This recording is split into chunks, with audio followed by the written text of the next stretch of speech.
Okay, we're back. The NAHREP 10. Principle number 4, minimize debt because it is the biggest enemy to wealth and prosperity. This one is something that we really need to get our heads around because some people seem to think there's good debt and there's bad debt, and there's definitely bad debt. Everybody knows credit card debt, personal loans, those are bad. You want to minimize those. You want to get rid of those as much as possible. But there are some people that are pretty smart that think that car loans and things like auto leases, that could be good debt. And the reality is it's not. Car loans, lease payments, things like that are all what we call drag. They're like an anchor to a boat or drag to an airplane. They slow you down. They keep you in one place. They reduce your ability to be nimble and to move around. Debt is a very, very dangerous thing. People who are successful, people who understand wealth in a big way, know that the object is to minimize debt as much as possible. And nothing can take you down to zero or below than debt. Let me give you a couple of examples, right? So some people think that borrowing money for a business is a good idea. But most of the people who are the wisest out there and who have built businesses over time say that's some of the worst debt that you can actually acquire, right? Because it's dangerous, it can actually put you upside down, it can slow you down. Businesses need to be nimble, be able to change the course of their direction if the market changes. Debt can prevent you from doing that, and that can actually cause you to lose your business altogether. So people ask me, what about a mortgage loan? Well, I would say, with very few exceptions, getting a mortgage loan to buy a home that you're going to live in is almost always a good idea. That debt actually is tax deductible in most cases. You can actually leverage your ability to buy a new home, and you need some place to live. It's a domicile. It serves multiple purposes. So debt for buying an owner-occupied residence is generally or almost always a good idea.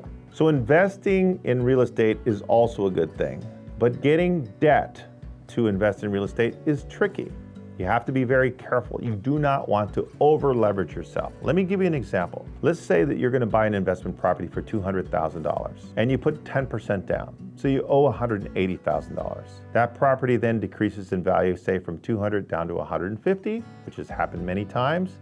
Now you not have only lost those $20,000 worth of equity, you've lost an additional $30,000 because you still owe that $180,000. You're underwater, you're upside down. You can't refinance that property. You can't sell that property. You've put yourself in a very difficult situation. So if you're going to use mortgages or debt to buy real estate, you want to make sure that you are not over leveraged, that you put 20, 30, 40% down.